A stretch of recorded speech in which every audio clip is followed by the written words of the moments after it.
Hello and welcome to the Overly Animated Podcast, where we take animation seriously. We provide fan-oriented and analytic discussions on a variety of animated shows, movies, and anime, currently featuring Steven Universe, Miraculous Ladybug, New Powerpuff Girls, Star Wars, The Force of Evil, and Ruby. I'm Dylan Hysen, and today I'm joined by Delaney Stovall. Hey, y'all. Today, Delaney and I will be discussing Kubo and the Two Strings, the 2016 stop-motion animated film by Laika. Came out in August of this year, and we had not podcasted on it yet, which is definitely our bad, but now we're podcasting on Kubo. I'm going to get into all aspects of the movie here. Definitely need to get into this movie before awards season and compare it to some of the other great animated films from this year, but just talking about Kubo today, and going to be very exciting.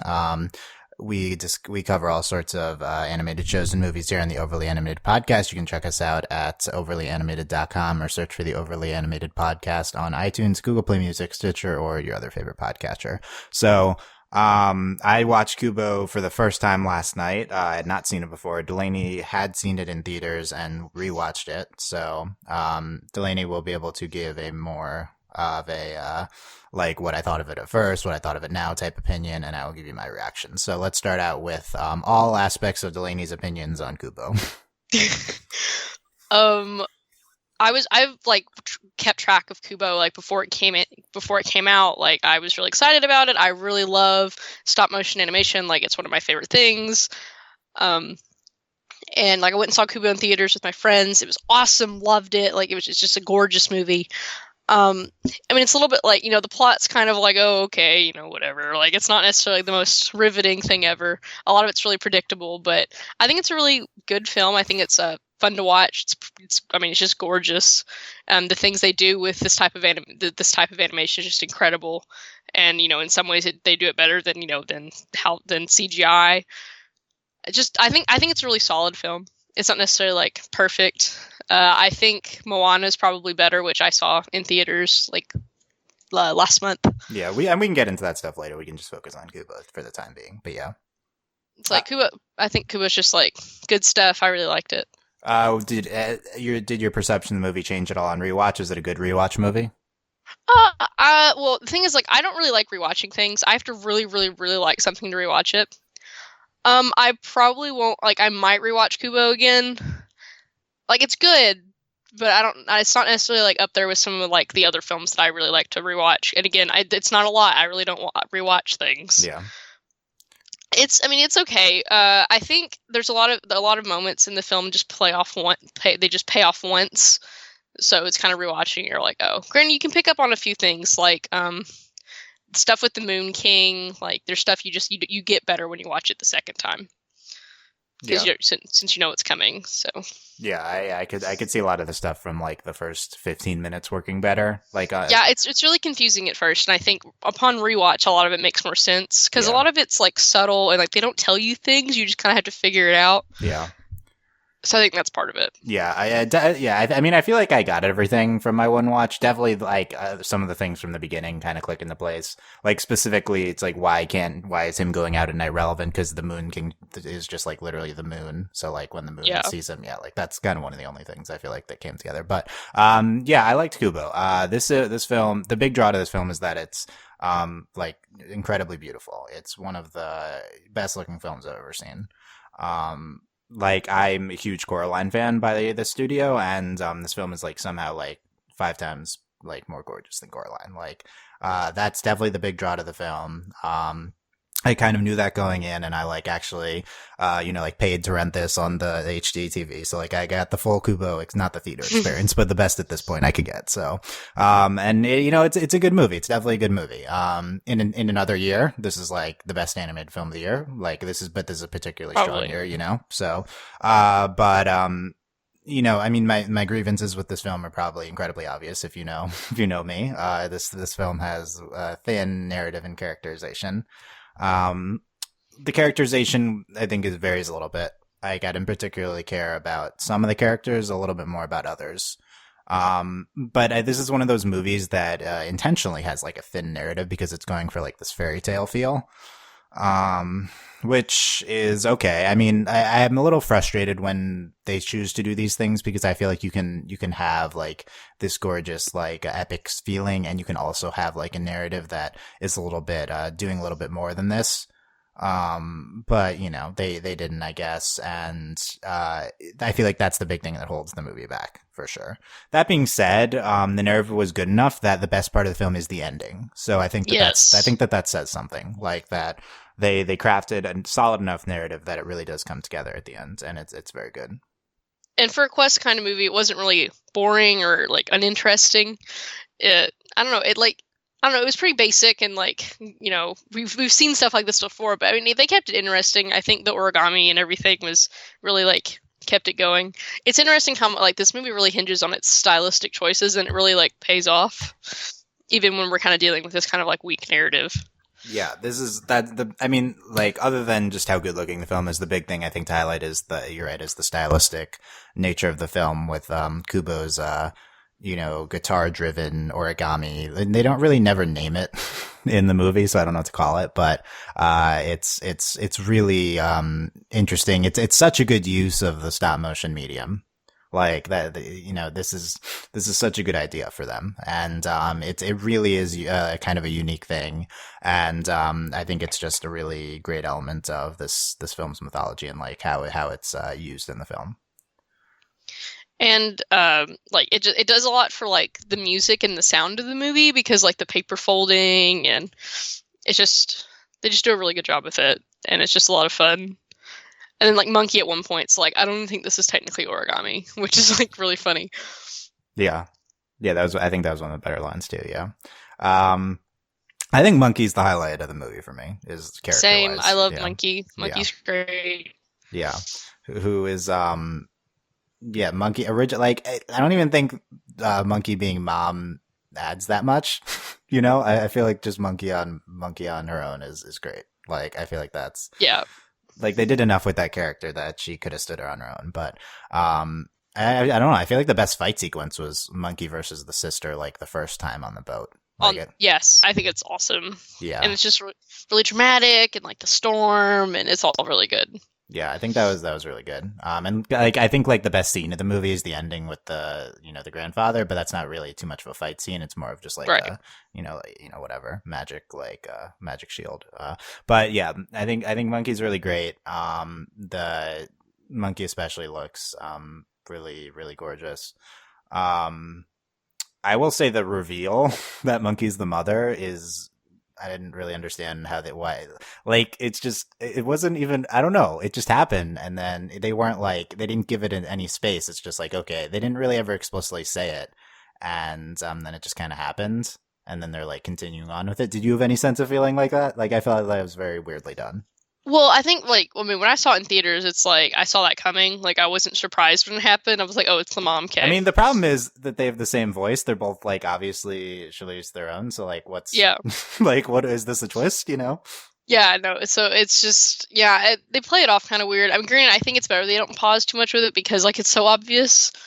Yeah, I do think given that it was kind of obvious that they just kept going, that was a good choice. Yeah, to me, one of like the big glaring issues with the movie is that they do the same thing again. And Yeah. I'm really one who does not try to guess plot twists. Like, I really think that's a bad way to watch narrative. Like, I actively do not try to think about what's going to happen. But at some point, you're like, okay, Matthew McConaughey is the dad. Like, when's that going to happen? Right. Yeah. So and I don't think they cared it wasn't supposed to be like a huge twist. It was supposed to be like an unfolding of this fairy tale narrative. I feel like Yeah. that was kind of more important to them. Yeah, it Um, wasn't supposed to. It wasn't supposed to be a shock, and it's just supposed to be kind of one of those different stories where it's like, I mean, his parents both die, but like he actually gets to spend time with both of his parents. So, yeah, which is nice. Yeah, but then they die again. So that's sad. oh well. Oh well. Yeah. So we talked about Monkey. What do you think about Matthew McConaughey Beetle? Well, I hate Matthew McConaughey, so that's like Okay. a strike against him. Well, okay. But the Beetle himself. We Well, won't Beetle's we don't need to psychoanalyze your problems with Matthew McConaughey. But what about the Beetle? Beetle's fine. Beetle's fine. Like Beetle, like gets better obviously as like the plot progresses. Beetle's just kind of a weird character. Like it's fine, just like a useless bug who can shoot arrows. That's about it. Yeah. I think this is a good choice for Matthew McConaughey to voice this character because it's such a strange character. But Though I think that is a thing with it. That is one of the issues with this movie is the casting. Like, do you think they're like too prominent? Is that what you mean? Like, no, I just mean like it's just so white.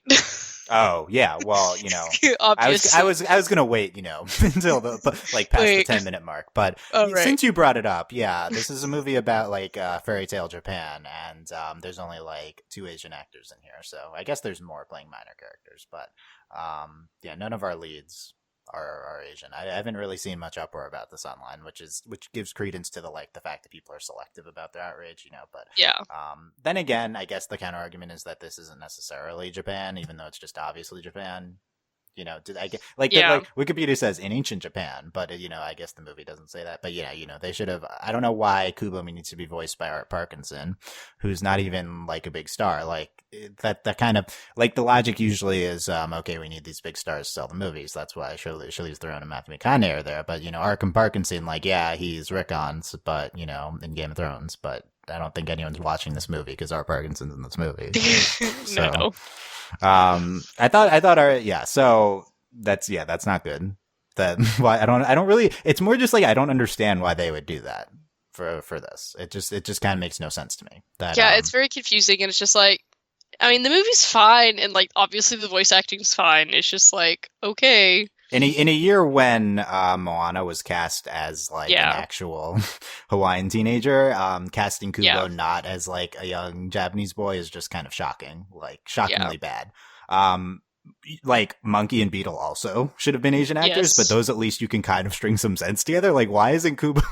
Just logically speaking, it just doesn't make sense. Yeah, I thought Art Parkinson was fine in this role. Not a good year for Rickon on Game of Thrones, but at least Art Parkinson can voice Kubo, so that's good for him. Yes. What do you think of Kubo the character? Do you? I mean, obviously you like Kubo, but beyond that, right? I mean, he's a fine character. He's not like really like the most interesting part about Kubo is like his like magical ability. Like he doesn't really have there isn't really a lot there. Like he's not really like this really distinct character. And the ending gets a little bit weird with him because the ending's really great, but it's kind of this like he goes from like trying to kill his grandfather very quickly to we're gonna tell you that you're a great person so that you become a great person, and like this really weird stuff that happens at the end. He's like, yeah.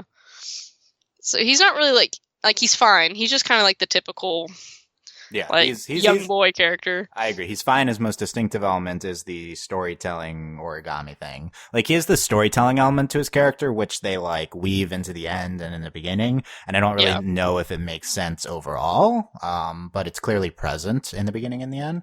Yeah. I don't know like that's the thing. It's like give this character a trait.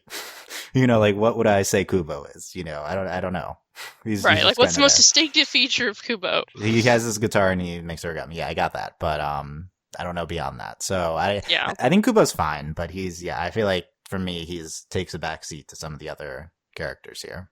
Well, he's just there. Like he's really just the vehicle. Like he doesn't really like. It literally wouldn't matter who was the character of Kubo because like.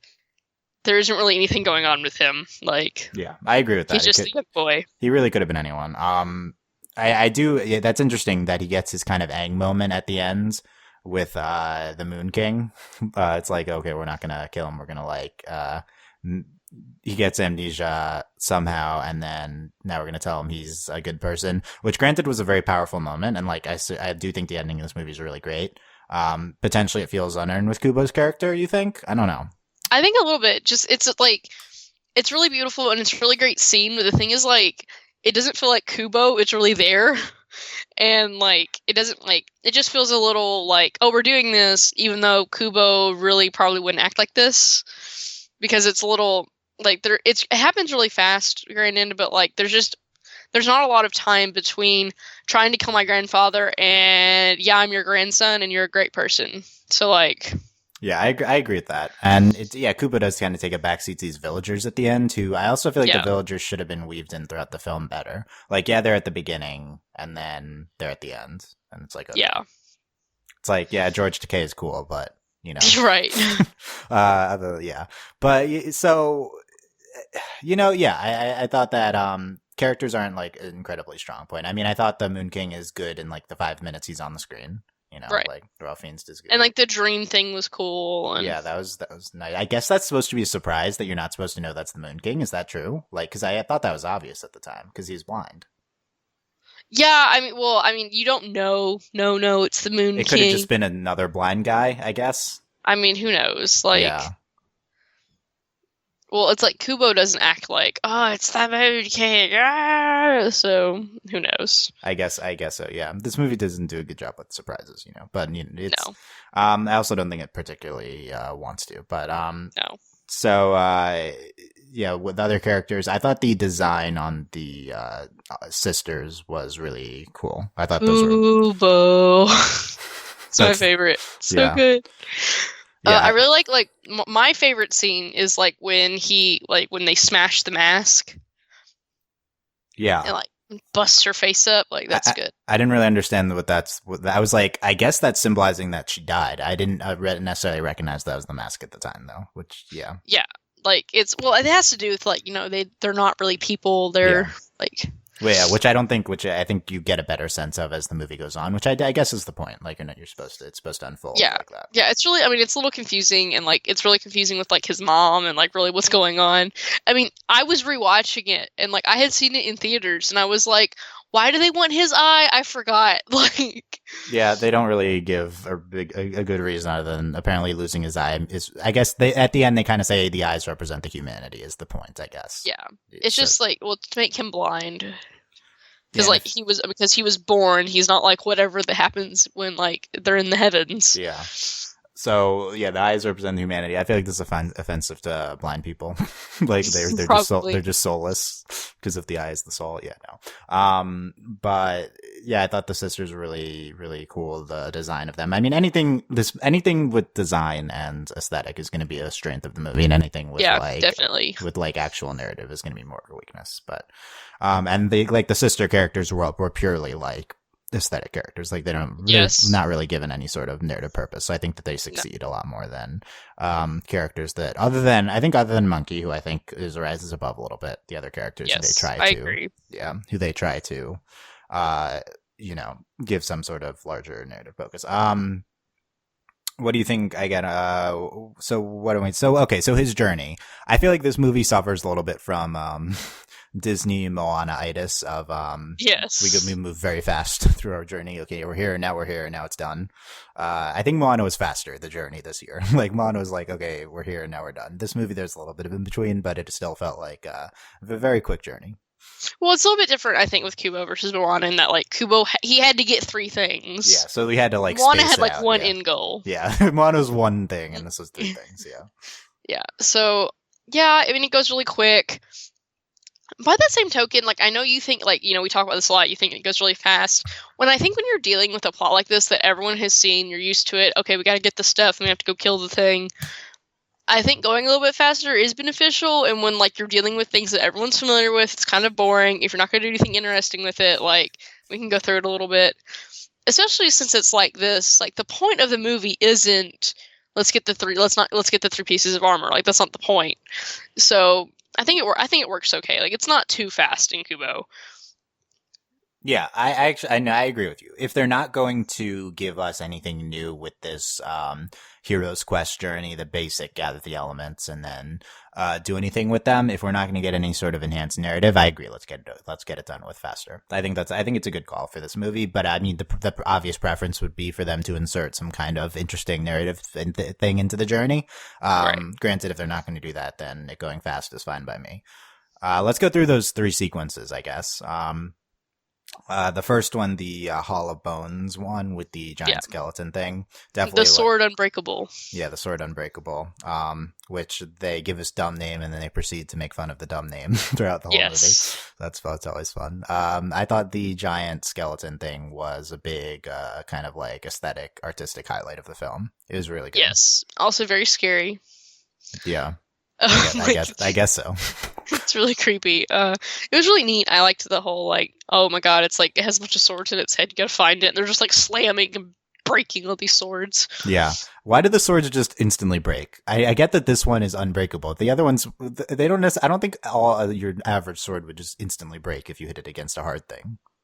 Well, I think it depends on, like, how hard you're hitting it. I don't know. Like, it seemed like they were kind of tapping it. Okay, that was a minor grievance. But yeah, I thought the sequence was really good, and especially the giant skeleton thing was, yeah. It was really well done. The next one is the, the breastplate, and it's the thing, this the whole sequence it's like with...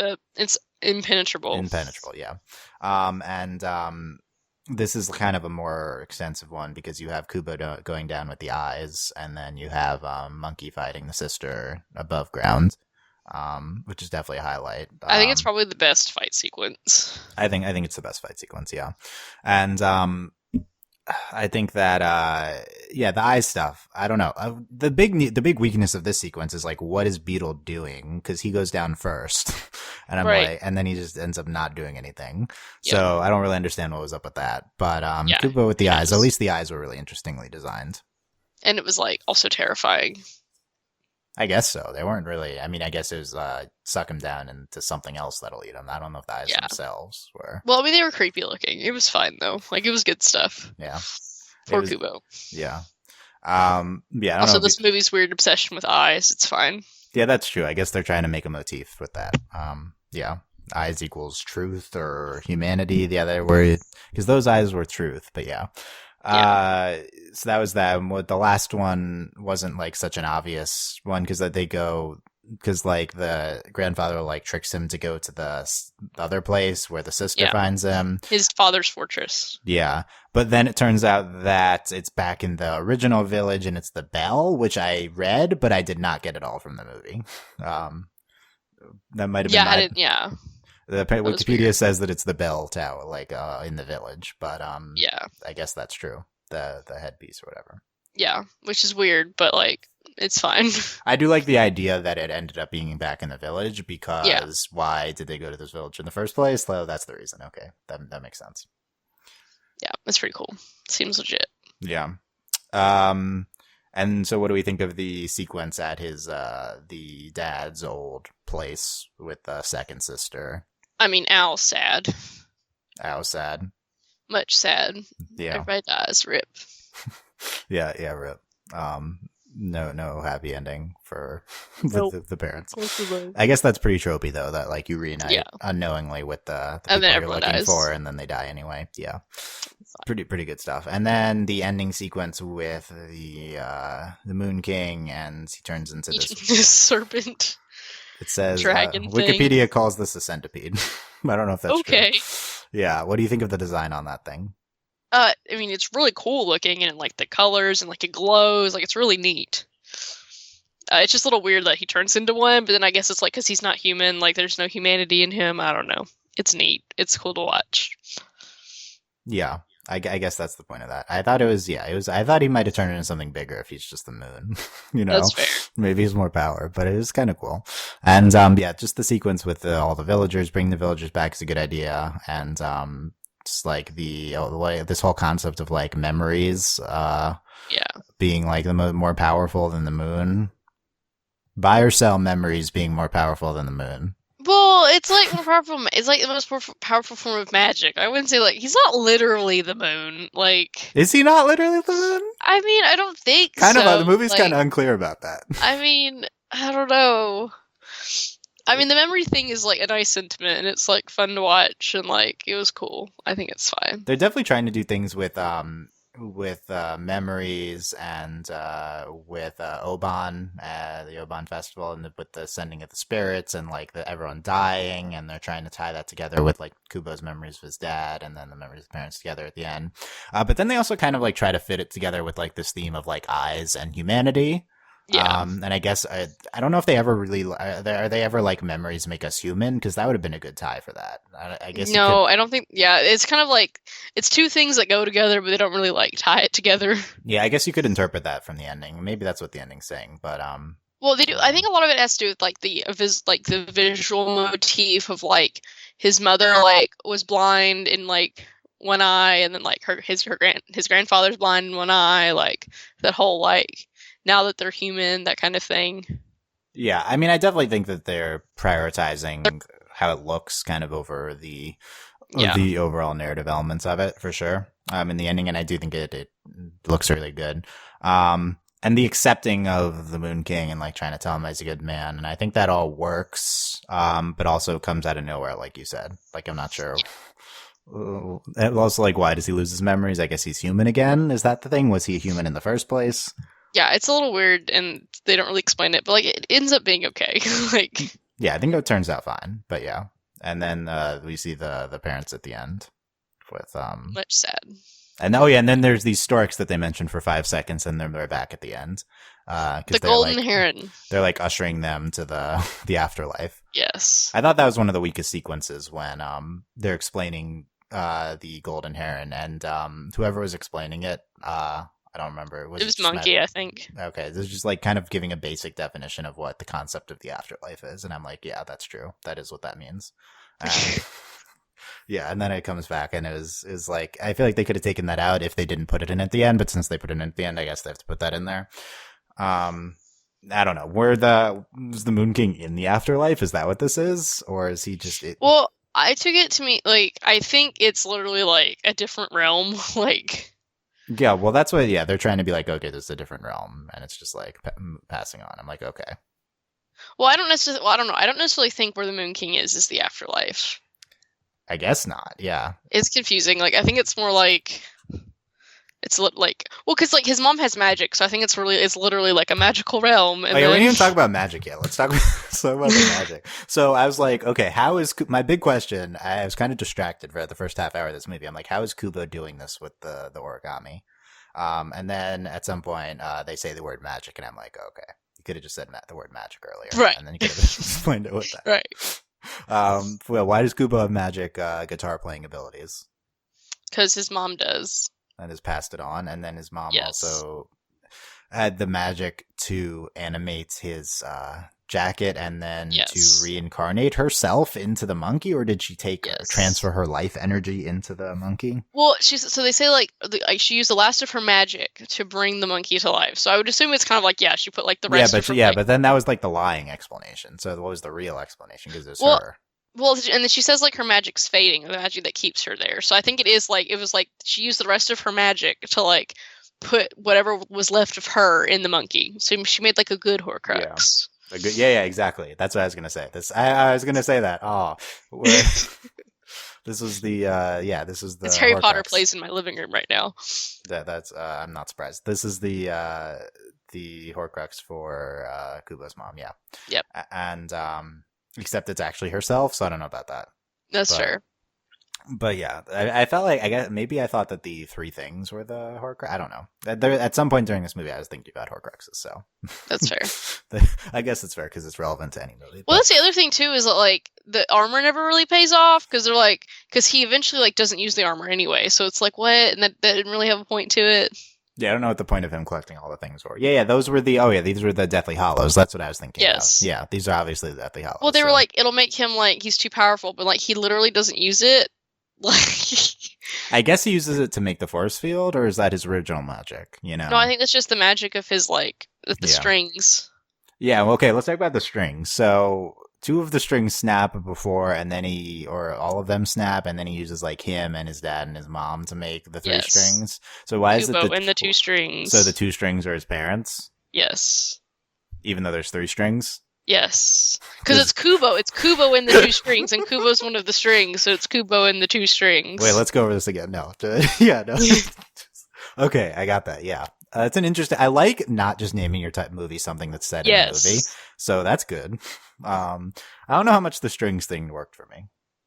I mean, I liked it. I liked like the memory thing's cool, and like I guess that plays with the memory stuff. Yeah. That's about it. Yeah. I think a lot of the stuff that's like you just kind of forget about doesn't really pay off. Like the armor never really pays off. He does the really typical thing where he picks up the guitar instead of the sword, but then it's like, but we just spent the whole movie getting these weapons. I'm confused. Yeah, but it's fine. I guess. It's not like glaringly obvious. It's just like. I guess that was a pen greater than the sword type ending. Yeah, like an Aang. like Well, like he chooses. I mean, he uses his magic to bring his grandfather to life instead of killing him. So yeah. So there you go. That's good. What characters we talked about? The village woman. she's fun. Yeah, she's great. George Takei. I mean, always great, like solid, always. So Yeah, they have him do the George Takei like noise. The first thing his character so does. good. I'm like, that's an interesting choice, but yeah. It's fine. And yeah, I think that's everyone. Oh, and then there's another villager. Yeah, yeah. Oh yeah, he's from the beginning. Yeah, yeah. I remember this guy. Well, and there's like the little girl. And there's the little girl. Yeah.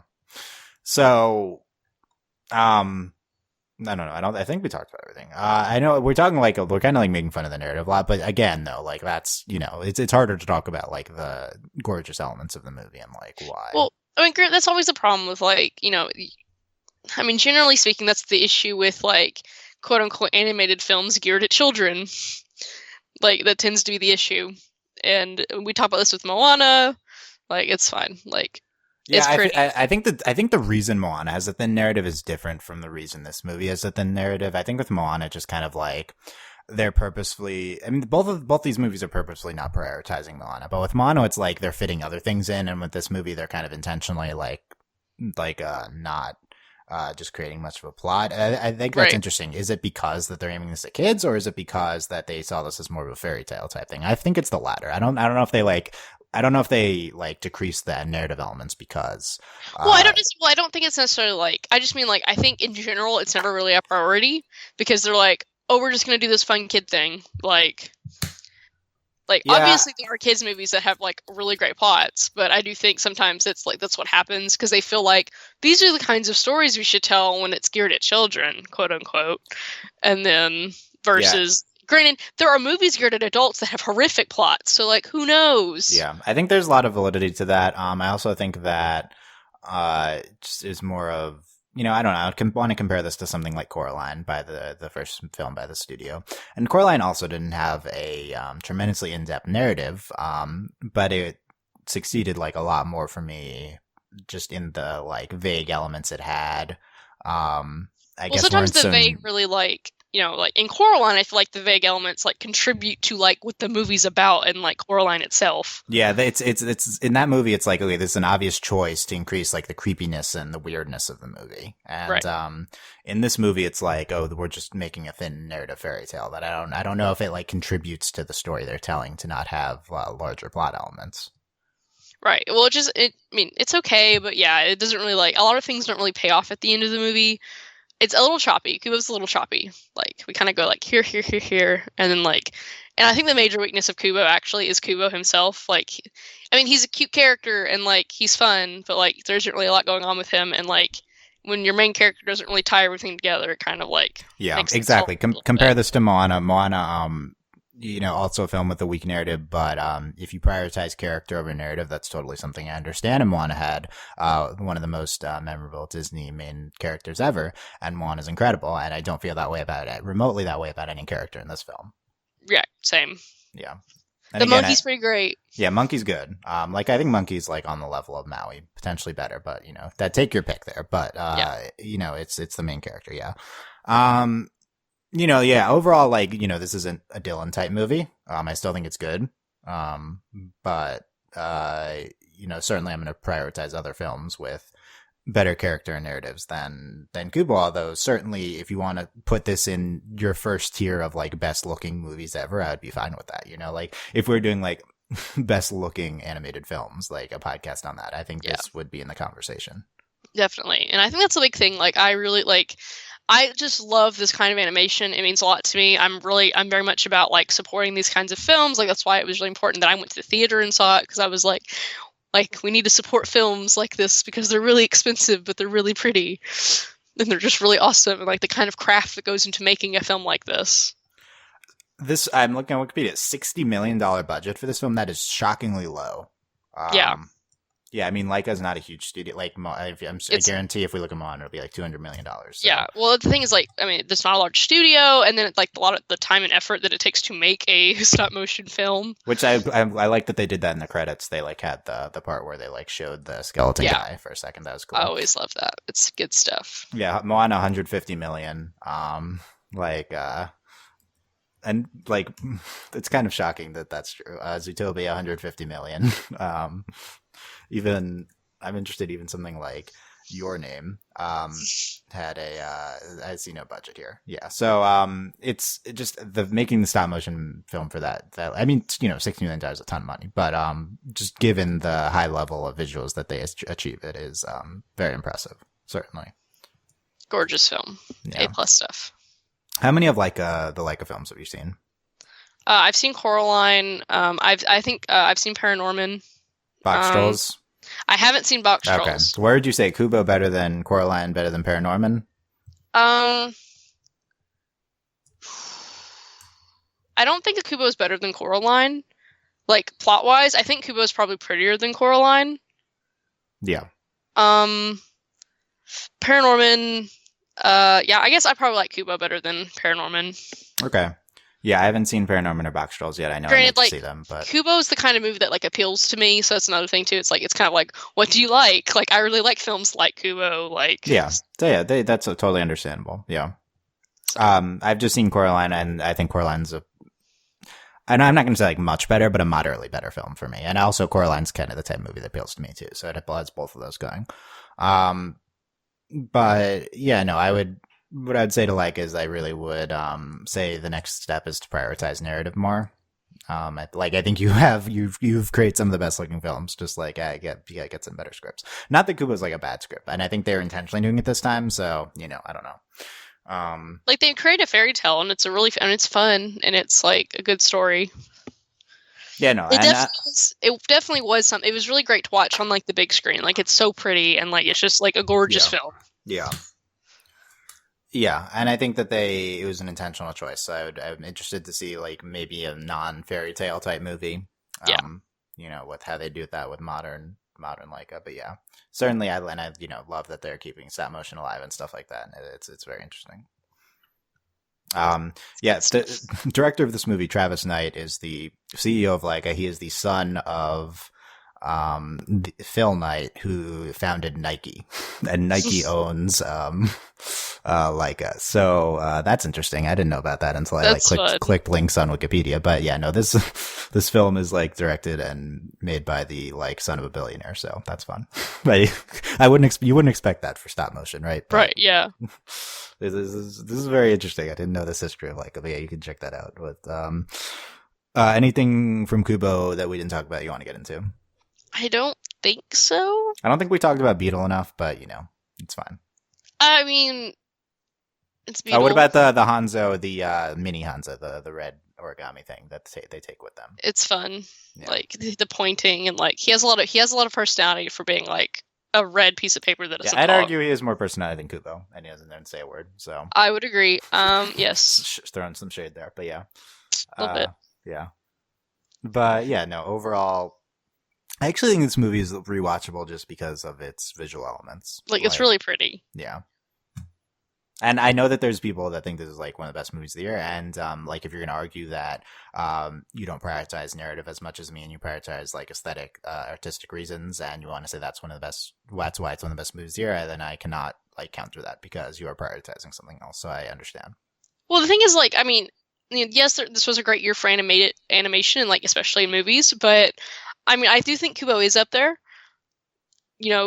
I think regardless of how you prioritize, Kubo is up there. Kubo, it's gorgeous. It's not necessarily like, the best plot wise, but I think it's up there regardless. Like Kubo is a great film. I'm rooting for this to be nominated for like all the 5 best movie awards. It was nominated for our 5. And since this is coming out of after our awards, I'll spoil that it did not win, but we're recording this before that. But yeah, I think that it's a deserving choice to be honored at the end of the year, and certainly would love if films prioritized the level of artistic achievement that this film achieves, and also just encouraging more stop motion in general and stuff like that, because stop motion is awesome. Yeah. And this film, and again, I do think this film kind of like plays to the stop motion strengths with the general concept of the origami stuff, which I think is really interesting. That's good stuff. Yeah, so that's good. Let us know what you thought of Kubo. It's possible that Justin Michelle will want a podcast on this movie too at some point. I know they're really into Laika, so maybe if you guys wanted, we can have a second Kubo discussion at some point in the future, and we'll try to get to Laika's other films. I podcast with Michelle about Coraline actually already, so we haven't done Paranorman and Box Trolls yet. And yeah, stick with Overly Animated for more discussions on animated stuff. Check us out at overlyanimated.com or consider becoming a patron at patreon.com/overlyanimated. Thank you very much to our patrons, Mitch Cordell, Beatrice Nate, Angie, Jamie, Rachel, John, Ryan, Catherine, Taylor, Devon, Jade, John Fish, Victoria, Katrin, and Steve, aka Fever, Rich, Corner, C, Beach, Nathan, Philly, and Buzz Liker, Mailman, Rich Rose, Johnny Robert, Brian, Cook Cat, Needle, Diamond Day, Jewel, Garfield, Fusion, Skylark, Patron, Katrin, Frequent Commenter, Steve, and yeah, I'm posting this way later than we're recording it, so no idea what's coming up next, but check out overlyanimated.com for it'll be some things. Probably Ruby on the Sunday after listening to this, but that's not for sure, so we'll see. We'll see. Anything else, Delaney? Kubo's great. I just love Kubo, and Laika films are A+. Yeah, good stuff. And thanks for listening, guys. We will see you next time. Bye. Bye.